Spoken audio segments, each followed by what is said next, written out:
sobre a decisão do presidente Lula. A gente já não tinha dúvidas, né, que o presidente iria escolher o nome de Jorge Messias para suceder o ministro Barroso aí no Supremo Tribunal Federal. A informação foi confirmada pela coluna do Igor Gadelha no Metrópolis ontem e por pelo menos 5 aliados de Lula. Mas quem é Jorge Messias? E se aprovado no Senado, quais serão os desafios? Para a gente entender melhor, eu recebo agora o jurista Álvaro Palma de Jorge. Álvaro, bem-vindo, boa tarde. Eu estou aqui com vocês. Prazer é todo nosso. Vamos comentar um pouquinho então sobre o Supremo Tribunal Federal. A escolha de Lula foi feita, não restavam dúvidas, não foi feito nenhum tipo de mistério, a escolha foi feita inclusive de forma muito rápida. E temos agora, se passar pela sabatina, coisa que não é difícil, Jorge Messias no Supremo Tribunal Federal, ali junto com os outros 10 ministros. O que a gente pode esperar do perfil de Jorge Messias dentro da Suprema Corte? Bom, deixa eu começar com duas questões aqui. A primeira é que essa escolha do Messias é um furo do Metrópolis, né? Porque oficialmente o presidente Lula ainda não fez a indicação, né? Acho que ele está esperando a formalização da aposentadoria do ministro Barroso, que acontece amanhã, e aí, enfim, a partir desse momento, fazer, né, a indicação formal. O segundo ponto, antes de chegar ao perfil do advogado-geral da União, é que quando a gente menciona que essa escolha foi feita de forma rápida, né, é curioso esse processo de escolha de ministro, porque quanto mais tempo leva para a indicação ser feita, mais tempo as pessoas ficam, entre aspas, aqui na fritura, né? Então, por vezes, o interesse do presidente, de fato, é fazer com que a nomeação aconteça de forma rápida. Sobre o Jorge Messias, que é o atual advogado-geral da União, ele é um homem de Brasília. Isso tem sido uma tendência de indicações dos presidentes, ou seja, eles têm procurado indicar nomes que eles tenham visto atuando proximamente em Brasília, para ter uma melhor percepção de como pensam, do que acham, do que entendem do direito, como atuam. Isso não é exclusividade do presidente Lula, né? O presidente Jair Bolsonaro, o presidente Fernando Henrique, o presidente Michel Temer, enfim, todos eles fizeram indicações, né, com essa mesma linha de pensamento. O advogado-geral é um homem de carreira no serviço público, né, procurador da Fazenda Nacional concursado, e aí teve atuando, né, em diversos assessorias de ministérios. Ele protagonizou, né, aquele famoso caso da gravação ilegalmente divulgada pelo ex-juiz Sérgio Moro, quando a presidente Dilma, né, indica que estava com um documento na mão do Messias, né, ela falou até estava gripada, parece falar Messias e tal. Era esse mesmo, né, Jorge Messias. Portanto, é um homem de longa tradição em Brasília e próximo ao presidente e ao seu partido. Bom, agora a gente tem uma configuração nova no Supremo Tribunal Federal, não só com a entrada do Jorge Messias, mas também com o Fachin, o ministro Edson Fachin à frente da Suprema Corte como presidente, e agora temos Flávio Dino à frente da primeira turma, que é quem julga a trama do golpe. Ano que vem a gente tem mudança também no TSE, então em todo esse cenário, em todas essas mudanças, onde se encaixa o novo ministro? Onde se encaixa Jorge Messias? A gente pode esperar dele um perfil moderado, um perfil de acompanhar a maior parte dos ministros? O que esperar? Olha, você sabe que tem uma tradição no Supremo que o ministro mais novo na corte, né, vota antes dos demais. E a razão dessa tradição é para fazer com que ele não se sinta, vamos dizer, constrangido pela posição, pelo posicionamento dos pares e possa exercer a sua função de forma mais independente. Eu acho que esse que é o ponto central, mais importante de todos aqui, que vai ser levado em consideração no momento da aprovação do Senado, que é justamente se pode se esperar um juiz independente, né, porque muito tem se comentado a proximidade do advogado-geral com o presidente da República, De novo, isso não é um fato extraordinário, mas ministro do Supremo não é empregado do presidente, não é cargo do executivo. Portanto, esse critério tem que merecer a confiança. A gente precisa entender que confiança é essa. Confiança não quer dizer que o ministro tenha que votar ou vá votar, né, alinhado porque o presidente acha isso ou acha aquilo. Senão vai estar sendo escolhido pelo motivo errado.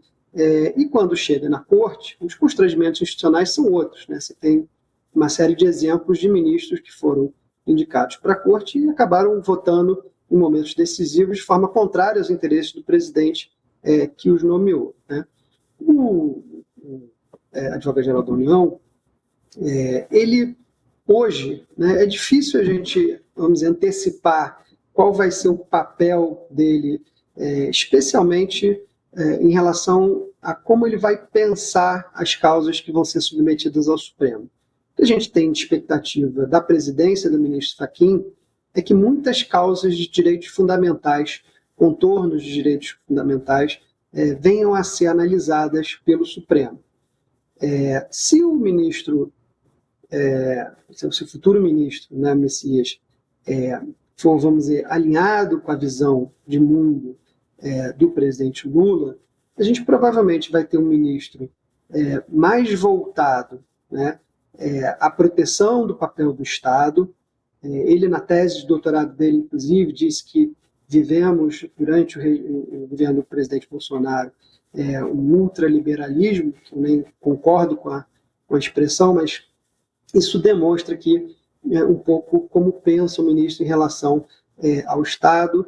E, advogando pela AGU, ele já se posicionou, né, fortemente a favor dos direitos trabalhistas. Então, a gente tem um caso aí que vai ser julgado sobre a uberização, que talvez esse perfil venha a transparecer. Mas hoje é muito cedo, porque também, como advogado, você desenvolve ou você desempenha um papel, né, que não necessariamente você desempenhará como juiz. O juiz, advogado tem lado, o juiz não, o juiz deve ser imparcial.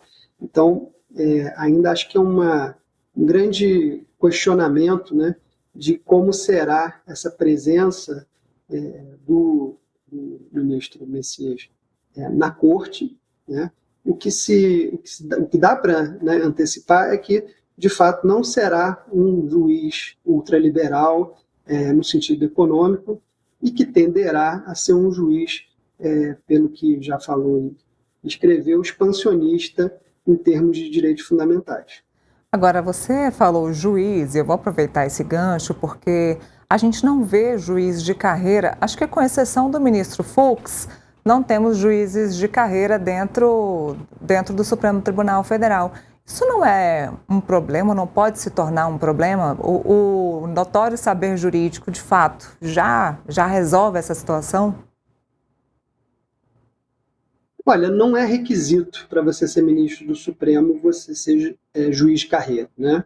A gente teve muitos casos de juiz de carreira no passado. O próprio ministro Flávio Dino foi juiz de carreira, né, por um tempo e deixou a magistratura, mas, de fato, se você olhar o perfil hoje do Supremo, não é um perfil que tenha privilegiado a função jurisdicional. Isso é uma pressão que, em geral, os presidentes também costumam receber no momento de ter que fazer essa escolha. Mas o critério constitucional é notável saber jurídico, reputação ilibada, ser maior de 35 e menor de 75 anos. Esses são os três critérios que precisam ser adotados. E são critérios que são julgados, né, ou são avaliados discricionariamente duas vezes. Uma vez pelo presidente da República, no momento que faz essa escolha, essa indicação, e uma vez pelo Senado Federal, porque ele tem que confirmar essa escolha. Portanto, é importante sempre lembrar que essa escolha, por mais que seja discricionária do presidente, ela não é absolutamente discricionária, porque ela tem que levar em consideração o que o Senado vai achar daquele nome que foi apontado. Isso é importante na medida em que o Senado entender, né, que um dos critérios que deve ser adotado é fazer com que o Supremo seja mais povoado por juízes de carreira. A forma dele fazer isso é não eventualmente aprovando o nome. Né? Não tem sido o histórico do Senado brasileiro, não tem sido utilizado esse critério de juiz de carreira, mas não dá para dizer que os requisitos constitucionais estejam sendo desrespeitados. Agora, eu não sei te dizer nem quais são os requisitos que são utilizados pelos senadores, porque eu não me lembro de qualquer dificuldade de qualquer candidato ao Supremo aí nos últimos tempos de passar pela sabatina. Teve a história do André Mendonça, mas não foi uma dificuldade de passar na sabatina, foi uma dificuldade de marcar a sabatina, mas não vejo critérios específicos aí do Senado. Eu escrevi um livro alguns anos atrás tentando entender o que o Senado, né, avalia do candidato, ou pelo menos o que ele pergunta, né, o que ele exterioriza de preocupações. Acho que esse tema da independência é uma preocupação permanente para o Senado. Sempre nas sabatinas esse tema aparece, né? A preocupação do notório saber jurídico, ela é mais leve, vamos dizer, nas sabatinas, porque, em geral, os nomes chegam com um conhecimento. É claro que há níveis de reconhecimento diferentes. Se você pegar, por exemplo, o ministro Luiz Roberto Barroso, que acabou de se aposentar, ele tem um currículo acadêmico extraordinário. O Brasil teve muita sorte de ter um ministro como o ministro Luiz Roberto Barroso. O ministro Fachin tem um currículo acadêmico extraordinário. Não é a mesma realidade de diversos outros membros da Corte, o que não quer dizer que, na visão do Senado e do presidente, não preencham, né, o requisito de notável saber jurídico. O próximo ministro Messias passou em concurso público, né, ele advoga em Brasília para o governo há muitos anos, portanto, eu acho que não vai ter dificuldade, né, na avaliação desse critério. Mas acho que tem um ponto importante aqui, que é do seguinte: a gente olha muito o momento da sabatina, mas se você olhar agora o que o presidente Lula vem fazendo e fez nas últimas indicações, existe todo um movimento prévio de teste do nome para ver se esse nome é palatável para o Senado. Não é enviado qualquer nome. Às vezes a gente fica com a impressão de que é fácil a aprovação, mas antes dessa aprovação existir, ela costuma ser costurada. Se você lembrar, eu costumo sempre citar esse caso, quando o presidente Jair Bolsonaro, recém-empossado, né, no início de seu governo, ele aventou a possibilidade, você deve lembrar, de indicar o seu filho, o Eduardo Bolsonaro, para embaixador do Brasil em Washington, um cargo que também depende da aprovação do Senado. Esse nome jamais foi enviado, porque, de cara, houve uma sinalização do Senado que o nome não seria aprovado.